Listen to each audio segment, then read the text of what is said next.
Welcome back to the show, and now we're getting into our Pulp Fiction review. And to start the overview, this is a 1994 independent crime film written and directed by Quentin Tarantino. It tells four intertwining tales of crime and violence in Los Angeles, California.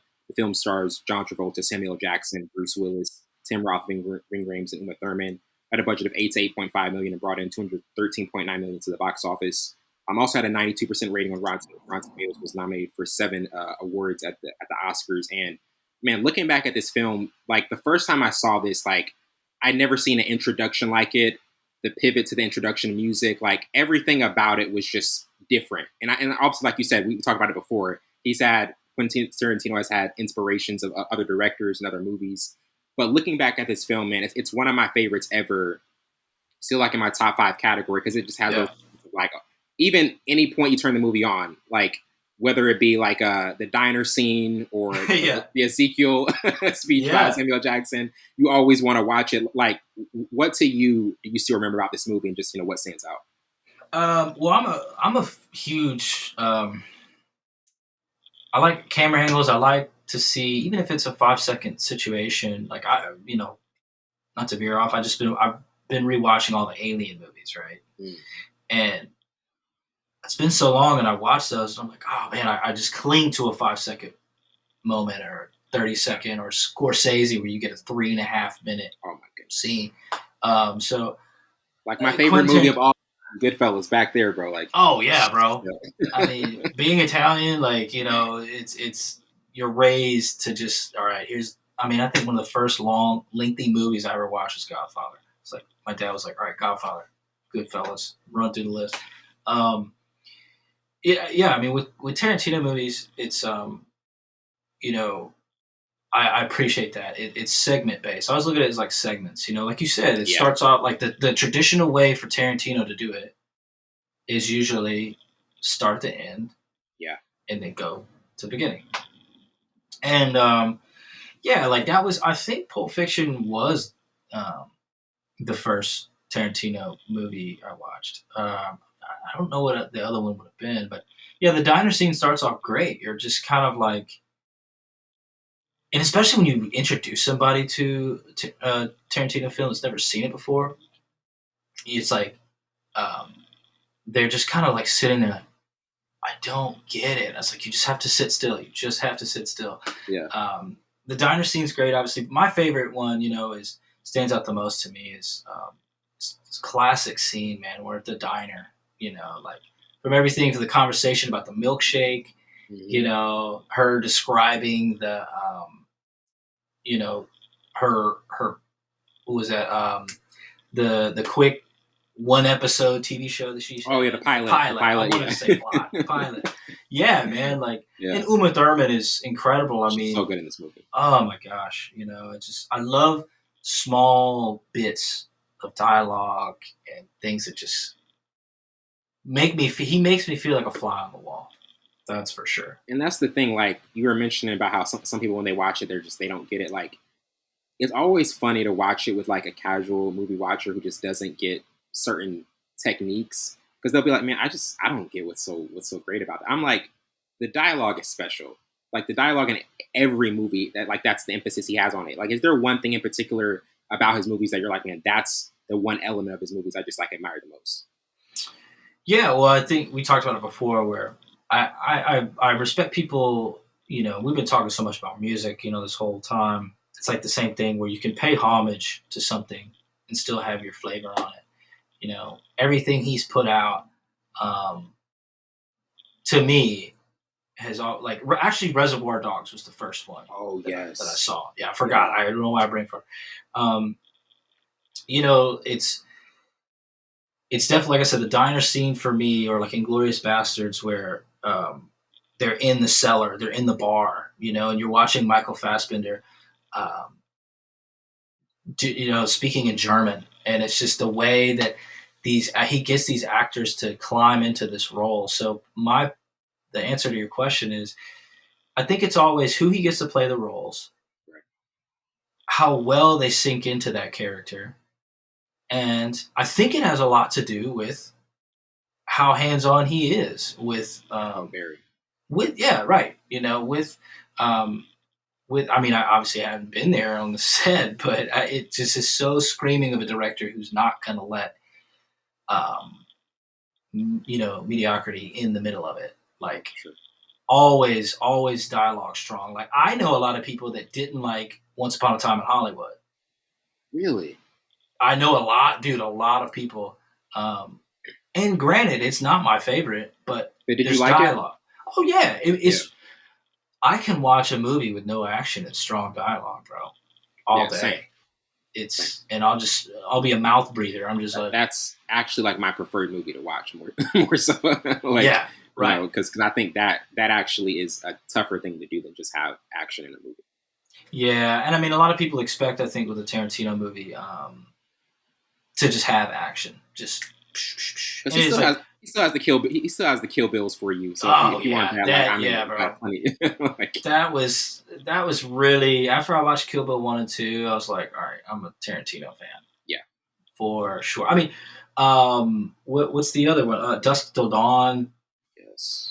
There was one. I still say that I still have said this in past episodes. I think Jackie Brown is his most underrated film ever. Jackie Brown's good. It's good. It's been a while since I've seen that one. There's one about a bellhop. It's like Room 127 or something. It's like his first movie. Because see, my brother, like, I have an older brother, he's 6 years older than me. Everybody in my family's a movie buff to a degree, but he is the one, that, like, would go back, bring me this, movie. But you gotta check this out. You gotta check this out. But Quentin Tarantino was one of the first ones he really did that with, for me. But I don't think, I know we're coming up on the last Tarantino film. Last one, man. I don't know. You don't buy it? I don't. I mean, I thought I heard rumors that Once Upon a Time in Hollywood was going to be his last one. That's true. I mean, that was true, right? They said that? That was, that was a rumor thing, and people were saying, man, last one, got DiCaprio, got Brad Pitt, Margot Robbie, he's just going to go out with a bang, and I was like, I don't think it's going to be his last one. So no, I'm glad he's got Brad Pitt in this, and I'll be honest, Brad Pitt is one of my favorite. For sure. Yeah, dude. He's Ocean's 11 is one of my favorite Brad Pitt performances. He was the coolest guy. Bro, man. Growing up, I was like, I want to be that cool. Yeah, dude. I mean, what about Fight Club? Yeah, Fight Club as well. Yeah, for sure. Oh, God. Come on. Yeah, man. I was just having a deep conversation. I have a huge poster right here. I mean, it takes up the entire wall. It's massive. But yeah, Tarantino is never going to disappoint me with dialogue, with speculation, with scenery, like Hateful Eight, all that, was beautiful. But Pulp Fiction, every character had their own environment, I think, like their own segment of the movie to become who they are to you. Does that make sense? Sure. Oh yeah, definitely. And with we always do our first topic, like from 1 to 4 stars, what would you give it? This is easily a 4-star film because I think it's one of the most influential films of the 90s, and it became a bigger influence like in later years. I know some people who just recently have seen this for the first time, didn't even know about it, and it still has that like, oh man, like this is just like different. Yeah. This is like I would love to see this for the first time ever. I wish I'm jealous of some people because like to see that for the first time and to not know about Tarantino. Like, you're just getting introduced to a whole new world. But from 1 to 4 stars, what would be your particular rating? Oh, it's going to be a 4. Yeah. I mean, now, if we were on a scale from 1 to 10, I'm always really stingy about scales 1 to 10 because I'm like, you can't just pass out 10s. Yeah, 10s are delicate. Yeah. To me, my favorite Tarantino film that I could give a 10, like Pulp Fiction, I'd give it a strong 8.5. Inglourious Bastards is my 10. That's me. Oh, okay. And then Hateful Eight is probably a 9. Gotcha. I love me some Hateful Eight. That's fire. I have not seen the director's cut. I haven't really extended cut. I haven't either. I know it adds like 30 minutes. But see, Hateful Eight, bro, was like a revamp of Reservoir Dogs. How he was able to make an entire movie in one room with Reservoir Dogs. He did it again almost basically in with a cabin. Once I realized that, I was like, what? What? Reservoir Dogs 2.0? I mean, what were some of your favorite parts about Pulp Fiction? Like, what stood out to you the most? Man, like, and we're gonna get to it later, but to me, the first of all, the chaotic nature of obviously Uma Thurman's character, I think she just was like so dynamic in it. Like to me, this was one of like, if you see Kill Bill Volume 1 and Kill Bill Volume 2, then you look at this actress, you're like, man, this can't even be the same person, because she just was she was like just such a spark plug for the movie. And I think Bruce Willis as well. Like the fact that Bruce, like we haven't even mentioned Bruce Willis. This cast was so stacked. Yeah. Like it had Ving Rhames in it as well. I mean, like, but Bruce Willis also, he brings this like edgy, like gritty element. And I just love the fact that he was able to intertwine all these different plot schemes. Like every person placed into it was placed perfectly. Like if one character was miscast, it wouldn't have been as good. Yeah. Samuel Jackson was where he needed to be. Travolta was where he needed to be. Like all of these people, even Quentin Tarantino being in the movie at one point. I love how he does that. He'll put himself in the movie. Actually, always in the movie. Another person who did that was Alfred Hitchcock. He would do that sometimes, where he would do like the cameo appearance of himself in certain horror movies. Scorsese as well. You know, he's done it a couple times. You know, Goodfellas. You know, oh man, I'm brain farting. When they go sit down and have dinner, late night dinner with his mom, made some food for that. That's Scorsese's mom in that movie. I gotta ask you, Joe, how common is it? You would be an expert on this. For an Italian mom to see, like, 3 or 4 in the morning, let me cook up some spaghetti for you. Man, yeah. Well, look, my dad has been. My dad's old. He's 78 now, but my dad's been a chef his whole life. You know, so like I was raised by a chef, and my mom a dancer and a baker. So, you know, my dad it would be nothing. Just there would always be a pot of we call it gravy, you know, on the stove, you know, just ready, or at least in the fridge. Pull it out, boom, heat it up. It ain't nothing to cut up some garlic bread, put some bam spread on there. And yeah, bro, you put it. I mean, it's like that was like Easy Mac for us, you know. So, dude, I mean, even the quintessential had a baby grandma, 4'2", squeeze your cheeks, made nothing but spaghetti every day, all day. Every time we went there, bro. It was always spaghetti. But yeah, it's a very common thing. We were always eating late at night. It's very ironic, I swear. I was watching it once and I was like, bro, that's so fire. Like just 3 a.m. just cooking up spaghetti. Oh yeah, I was thinking like, it's not realistic, but it is. I mean, my dad would come home from a catering job or the restaurant, and he'd have some stuff still in the back of the truck, put it on the stove, or my mom would come knock on the door and be like, "Hey, I made some spaghetti or this or that. You want something?" Like, okay, it's like 2 a.m. Yeah, go for it. Yeah. So when I saw that scene for the first time, I was like, "Oh, look, hey, that's what we do." And now getting to our next topic, favorite character. I would go with Jules, man, because he's got, to me, some of the most memorable lines in this. His presence is felt from the beginning, and his just whole mentality changed at the end about, you know, him being a nomad, just walking the earth. I thought it was just exceptionally done. Like, to you, like, is there a particular character in this one that you say, like, is your favorite? I mean, I love Vincent. You know, I love, I mean, again, Uma's character, you know, is fantastic.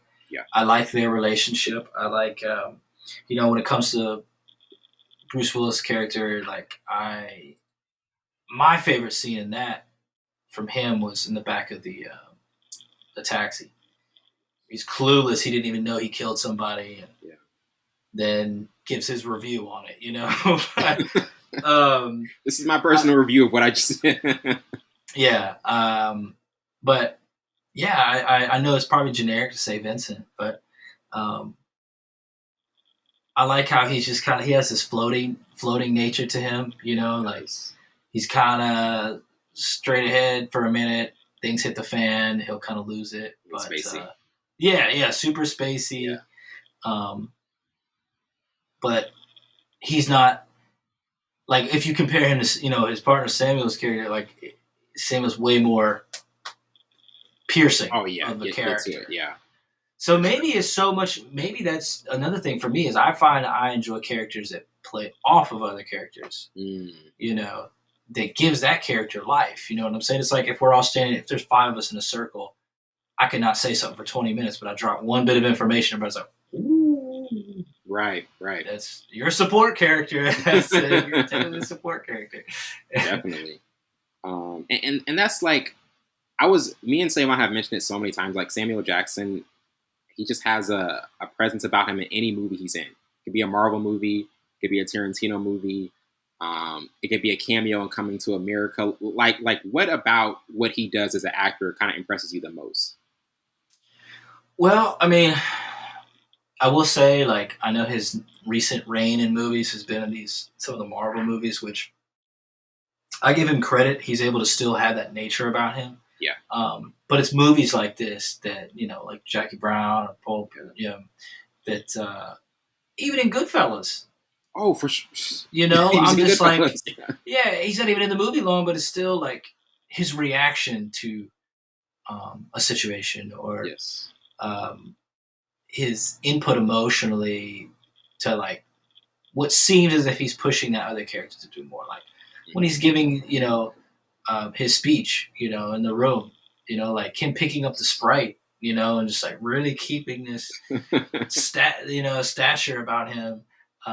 Watching him eat the burger, I'm like, yeah, I feel like if I was out at lunch with Samuel, I would just like stare at him eating lunch. That is a tasty burger. I'm like, man, you're good at eating a hamburger, bro. Like he sold me, like yeah, right. Seconds, for sure.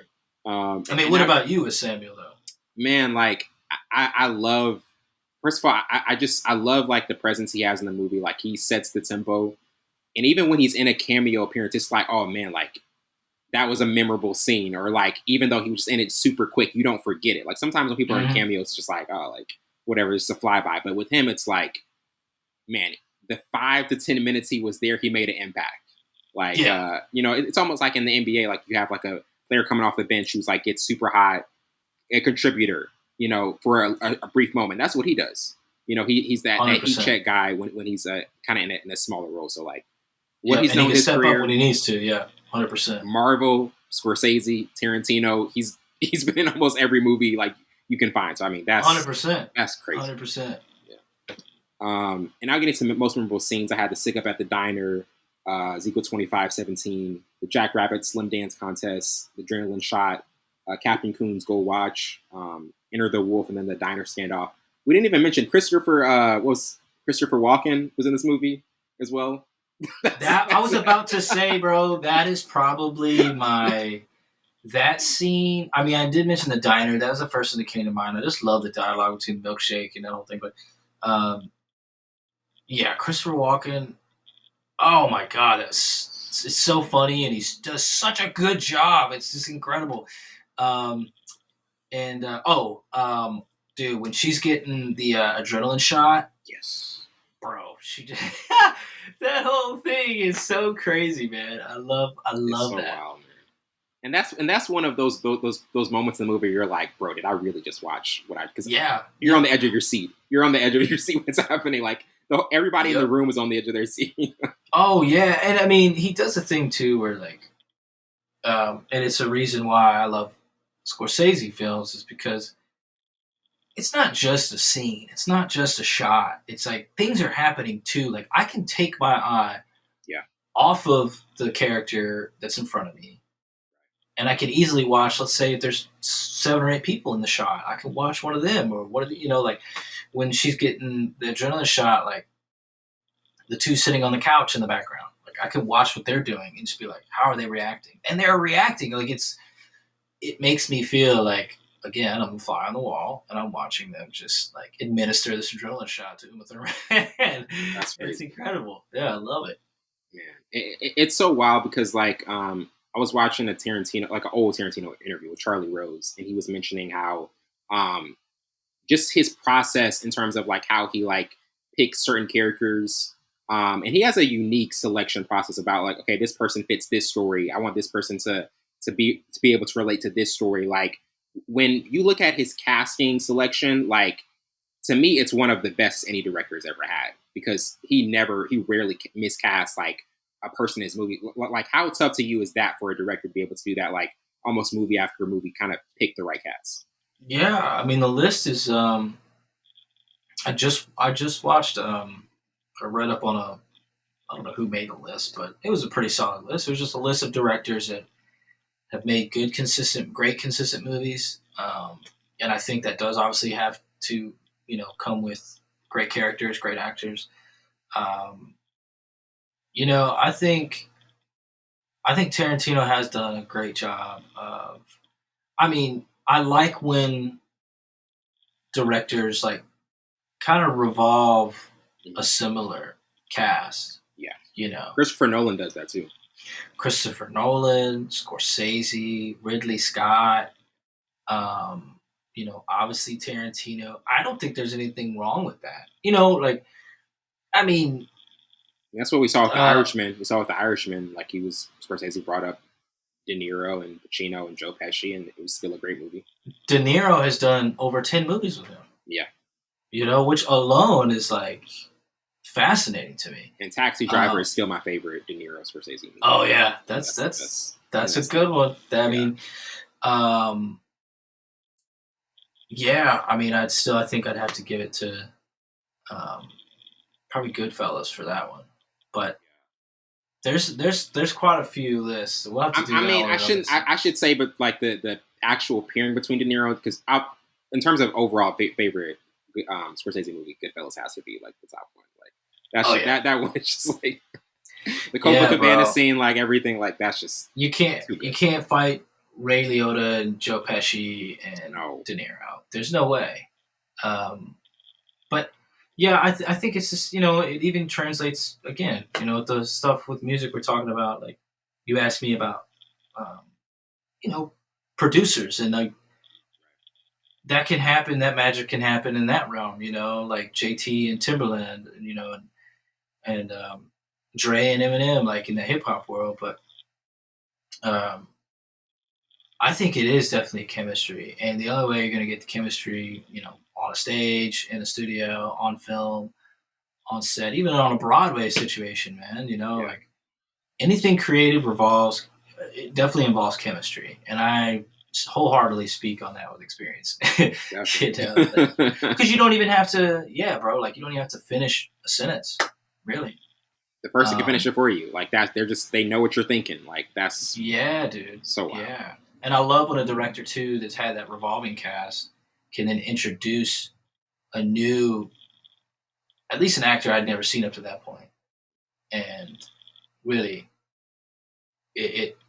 I'm impressed. I'm like, oh, thank God this wasn't just. I've seen this so many times where the set. I mean, it could be like a second rendition or the third one of the trilogy. And then there's this new character that comes in. I'm like, what are you doing here? Like, there's no reason. I mean, perfect example would be the. Oh God, I hate even mentioning this. I'm a huge Matrix fan, I watched the newest one. It's so bad. What's the dude's name played in How I Met Your Mother? Patrick something. He was playing like the womanizer guy in How I Met Your Mother. I forget his name. Oh my God. When he came on set, I was just like, you know what? Turn this off. We're done here. I can't even have a conversation with anybody who will defend that movie because it has no right to be among one of the best made movies, The Matrix. It shouldn't even be in that same list. Yeah, I didn't expect it to be that bad, and that's the thing. I didn't go in with high expectations. I was like, okay, it's gonna be okay. I didn't think it was just gonna be horrible. I waited years to watch it too. Yeah. I just knew. I mean, somehow I knew it wasn't gonna be that great. But I mean, granted, out of all the Matrix, it's the first one. No, there's not a movie. You talking about movies in the '90s, bro? There's just Matrix is in a whole different. It's in a whole different category, bro. World, right? I mean, what do you think it takes for, you know, like, I mean, have you seen every Tarantino movie, or is it like, are you still missing some of the? From Dusk Till Dawn, I haven't seen. From Dusk Till Dawn. That one I haven't seen. Okay, yeah, you gotta check that one out. It's gotta got George check it out. Clooney in it. Okay. That's the one I Yep. haven't seen. Yeah. And Tarantino's in it too. He plays in it. Okay. It's a really good one. Yeah, I mean, it's just a classic mid '90s, late '90s movie. Vampires. Gotcha. Check it out. I mean, whenever you watch it, message me. I'm curious. What you'll think. I definitely will. Because man, it's so funny. Like me and Savon. Okay, listeners, Savon wasn't here because of technical difficulties. I know some of you wonder why he wasn't here, but he's one of the biggest Tarantino fans, and that's just the one I haven't seen. We've mentioned, he's mentioned it a lot, but that's the one I just. Did he make a Once Upon a Time in America movie? I don't think so. I really want to see what this. Let's see. I wonder if I can pull this up super quick. I'm trying to remember the name of the first. Once Upon a Time in Mexico. That's the one. Okay, yeah, that's another one I haven't seen. Once Upon a Time in Mexico. Then from oh right, I never did see Planet Terror. Okay, 4 Rooms. That's the one I was thinking of. And technically, there's one before Reservoir Dogs that he did. I think. Don't quote me on that. Oh, okay. 4 Rooms is about a bellhop. It's a really weird movie. That was after, so it was technically Reservoir Dogs, Pulp Fiction, and then 4 Rooms. So, because I always thought Reservoir Dogs was his first one, but I gotta check out 4 Rooms as well. So yeah. Well, no, I mean technically, like online, it'll say that that's his first one, but I swear I'm gonna have to find out from my brother because I think there was one before Reservoir Dogs that he did. Okay, but we'll find out next week. Coming soon. Yeah, right. But another thing, most memorable quotes I had. They call it a Royale with cheese from Benson. The days of me forgetting are over, and the days of me remembering have just begun from Tim Roth. Pride only hurts and never helps from Marcellus. I'm trying real hard to be the shepherd from Jules. I want that trophy so dance good from Mia. Then the path of the righteous man from Jules. Obviously the classic speech. Was there any particular quote that you kind of thought of as like the most memorable one in this one? Man, it's got to be Zed's dead, baby. Oh, Zed's that's dead. the one. That's the one, bro. Like, I always pick the best quotes, and Savon, whenever he does this, he'll always just pick the funniest one. The Zed's dead. That's the one right there. I mean, that's bro. Like, but I mean, I don't remember it verbatim, but the speech in the back of the taxi was that whole thing, and I'm a fan of. I think a cigarette on film, lighting a cigarette, smoking a cigarette on film is a poetic, beautiful thing. I love it. And love that. I just love that whole interaction, Quick. Even when somebody... Quick. Super quick, and it still was like you said, it really had you locked in because he's coming out of killing somebody and he doesn't know what he just doesn't even know it. He's just trying to get away, bro. He's just trying to go and get out of the situation. Another scene though, when Bruce Willis, after he kills Vincent and he's driving up to a stop sign and he's thinking everything's good, and then he sees Marcellus and Marcellus just drops his food like that. Yeah, bro, that's a great one too. That's a good one. I forgot about that one. Man, that's so funny. Whenever we were first trying to link up for this, I had just watched Pulp Fiction like really a couple days before. So when you were like, "Oh yeah, check it out," I was like, "Easy." And then weeks went, some time went by, and I was like, "Oh, I'm so bad at that, man." Like I can, Listeners, this episode was like 5 weeks in the making. That's true. This is handcrafted. It's been sitting in the crock pot for a while. Yeah. Just like that leftover spaghetti from Italian, trying to pull it out. Yeah, bro. I mean, hey, I was like, why not do it at 3 a.m? I'm just kidding.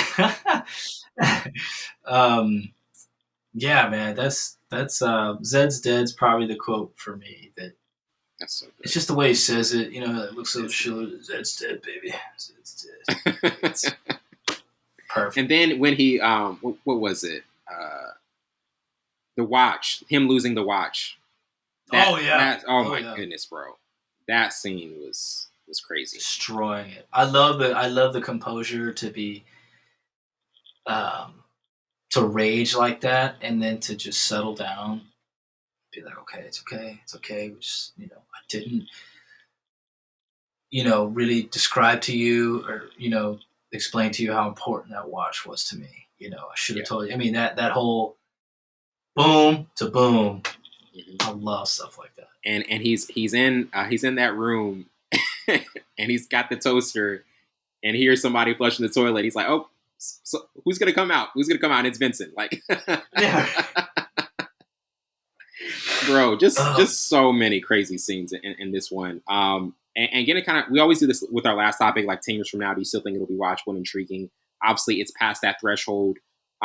It's aged so well for so many years. But to you in particular, like for me, I think the dialogue and like the scenes we're mentioning, the randomness, the unorthodox nature, and just like how everything was just put together so well. And there's just so many scenes you want to go back to. I think that's another thing that makes it just so rewatchable. But for even newer listeners and newer viewers, like, what do you think will make this watchable another decade from now?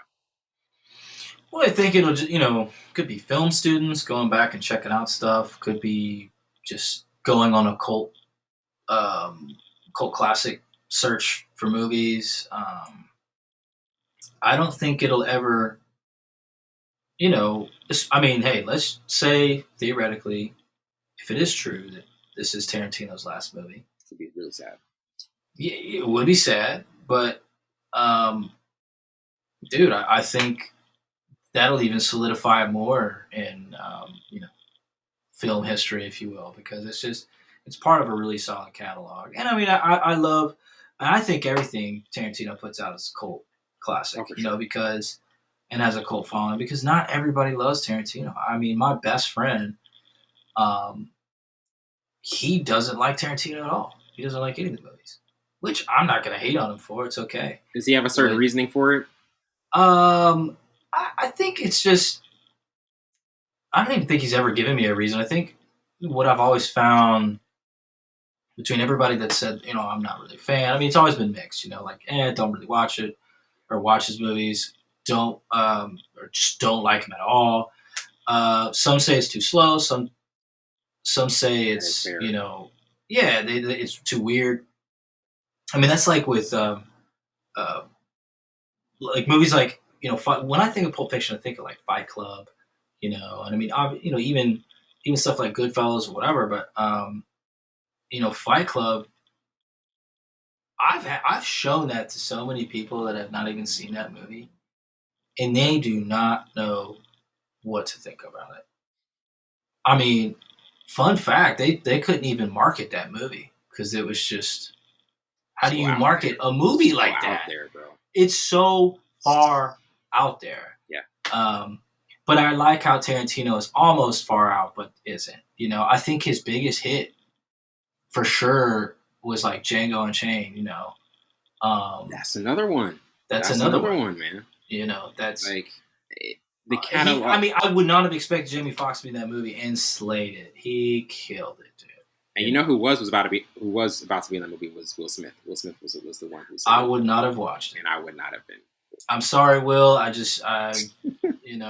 he was supposed to play Neo as well in the Matrix. Like, I think, and it's another dodge bullet. Bro, I'm trying to remember. Man, there was another actor that was supposed to be for The Matrix. I can't remember. Did you know Al Pacino was supposed to be Kirk Hamlet in Star Wars? I did not know that. Like, Al Pacino was like, yeah, I should have never turned. He's like, biggest mistake was turning down Star Wars. Which I don't know if I'd want to see Al Pacino. I wouldn't want to say that. Star Wars, but I do think I'd rather him stay in the Scarface lane. Just stay in the Scarface lane. I'd rather him do that. Oh yeah, dude, just do your thing, yeah, bro. But yes, I think the movie will hold up well. Even through the naysayers, and it just like a great record. You It's going to know, stand the test of time. yeah. I mean, it's like Radiohead, man. They put out such a great catalog of music, and it took them like 10 years for people to be like, okay, I love this music. Right. Yeah. But that's not the case with this one. I'm always going to be watching it, so hey, at least the numbers will go up gradually. On the streaming service. Real quick though, before we close out, man, we recently, a few months ago, reviewed Godfather Part 3, and we did our rankings. I said Godfather Part 2 at 1, and then Godfather at 2, and Savon says I'm crazy for thinking Godfather Part 2 is better. I think the first one is more memorable. The original Godfather is like more memorable. Oh, yeah. But I think the second one is a little better technically. Because I think that showing the rise of Vito and the fall of Michael Corleone, like that duality, I think that was unmatched. I think that was so. And it's a longer movie, and it's more serious watch. But I think that one is slightly better. Well, let me ask you this: do you think the third one gave you the resolve you were looking for? Like, you know what I'm saying? Like, do you think it was like,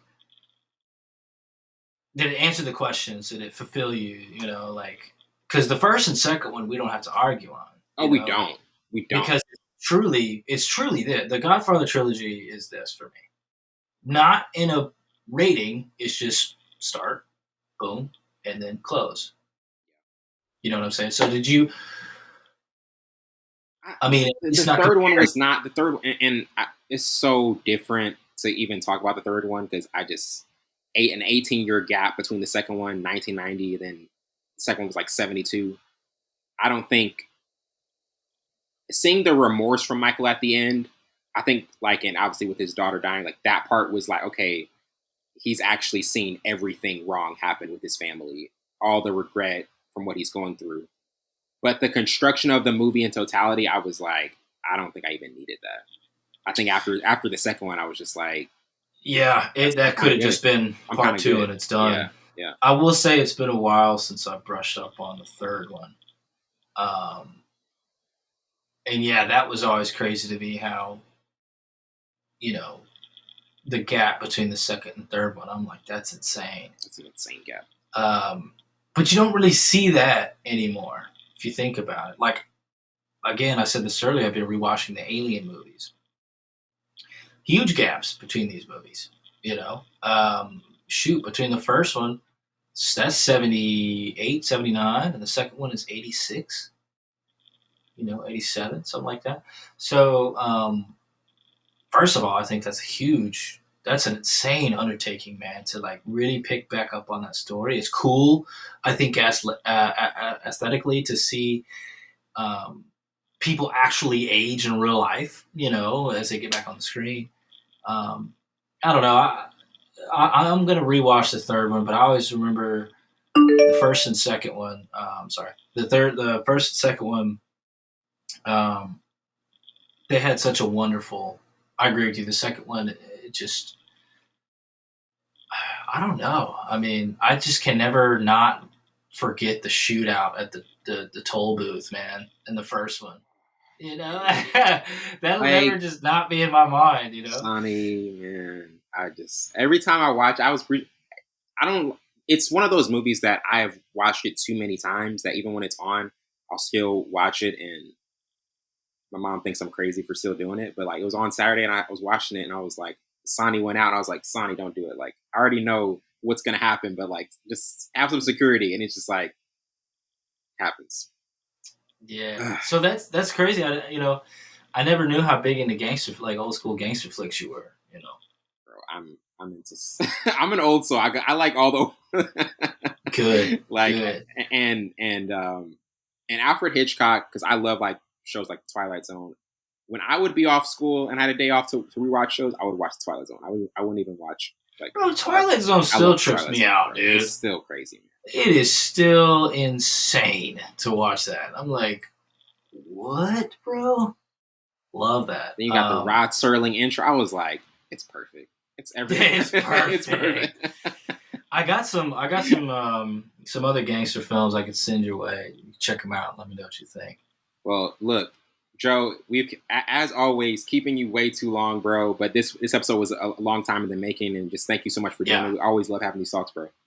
Oh man, thank you so much. I remember begging you, like not even knowing you did movie reviews. I was like, please put me after the first, back on I didn't even know you were into that. oh man, that's funny. We never got in that discussion. But yeah, man, thank you so much. I'm so glad we were able to make this work. Yes. So anytime we just do movie talk without Savon. Get out of here, bro. Work on the internet, man. You said it. I'm kidding. Well, that wraps it up for tonight. I'm your host, Wellington Burns. This has been Full Scope. See you later.